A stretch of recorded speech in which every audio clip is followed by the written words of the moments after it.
Welcome back to Snow Recaps. Today I will be explaining a movie called Space Sweepers, released in the year 2021. In the year 2092, Earth has become nearly uninhabitable. The UTS Corporation builds a new orbiting home for humanity that mimics the natural processes on Earth.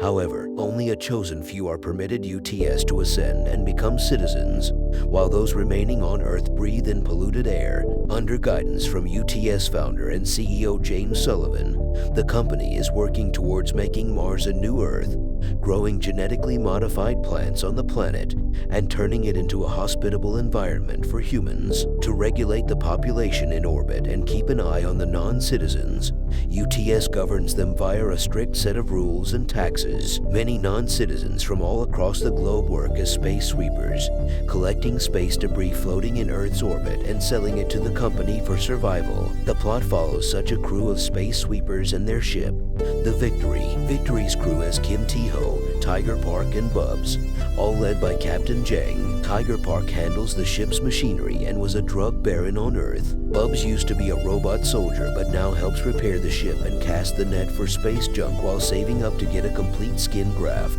Captain Jang was one of the child geniuses sponsored by UTS and created several high-tech inventions for the company, but after discovering the company's true workings, became a pirate and tried to assassinate James Sullivan. Her crew was killed and Sullivan survived, so she changed identities and had an eye transplant. T-Ho, once a child soldier, is on a search for his daughter Sunai, who was lost, ejected into space. His sole life aim is to pay for the authorities' recovery team to locate her body tracker before she drifts out of orbit and gets lost in space forever. After picking up a car floating in orbit, they discover a child in it. News reports say that she is a robot named Dorothy and has a weapon of mass destruction inside her created by the terrorist group Black Fox. The crew also finds a smartphone in Dorothy's bag with several missed calls from someone named Kang Hyun-yu. They call back and, assuming the other party to be part of the Black Fox group, negotiate $2 million for returning Dorothy. Tiger finds Dorothy drawing in his cabin and starts a conversation with her. As he finds himself drawn to her, T-Ho and Tiger carry Dorothy to a nightclub to collect the ransom, but she wanders off in the crowd. UTS soldiers are laying in wait and a massacre ensues. Tiger and T-Ho locate Dorothy when Soldier 1 zeroes in on them and shoots her blaster. Dorothy's eyes change color, and the trio are protected from the blast by a sort of force field around them. Captain Jang is watching everything through a feed on the ship. She also notices the man who came to collect Dorothy shouting after her and calling her Codnim. As she watches Dorothy protect T-Ho and Tiger, something clicks in Jang's mind. The trio make it back to the ship and Dorothy busies herself drawing and playing. When asked by Jang what her name really is, Dorothy says Codnim is her Korean name. T-Ho ignores her, thinking she is a robot, while Tiger becomes friendly with her and suggests keeping her. T-Ho dismisses the idea and goes to set up another call with Kang Hyun-yu to rearrange the exchange. Dorothy and T-Ho find tomatoes on the plant that Dorothy had helped revive from a dead tree and sell them. Captain Jang finds papers in Dorothy's backpack and goes through them. Bubs puts makeup on Dorothy and tells her the story of T-Ho. As a child soldier, T-Ho was Soldier 1 at the age of 17. On one of his voyages, T-Ho shoots and boards a ship that carries several fleeing non-citizens and kills them all. He notices a baby still alive in the arms of a dead woman and adopts the girl. She rekindles his humanity and T-Ho finds himself unable to hurt others. As a result, he is dismissed from the force, made homeless and reduced to a non-citizen. After 1 year of homelessness, T-Ho becomes desperate and gambles.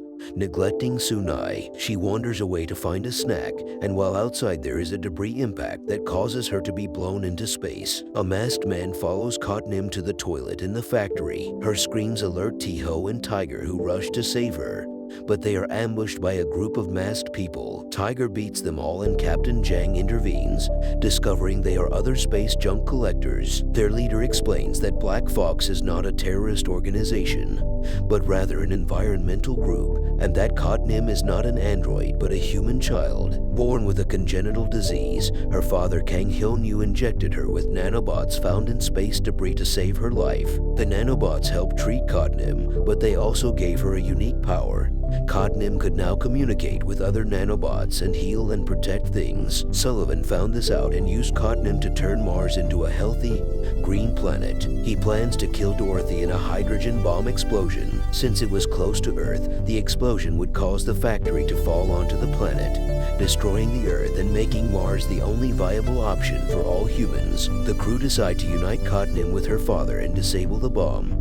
With the help of the Black Foxes, who will locate and take Dr. Kang to the meeting point, soldiers attack them, but T-Ho and Codnim manage to flee on the Victory. They enter a space debris field while trying to flee, and nanobots surround their ship and begin to consume it. Codnim communicates with them, and the nanobots disperse. They enter the factory where the meetup is scheduled, only to be ambushed. The UTS soldiers kill all the Black Foxes and Dr. Kang before taking Codnim away. Sullivan leaves T-Ho $4 million in return for abandoning Codnim. T-Ho takes the money, but the rest decide to save Codnim.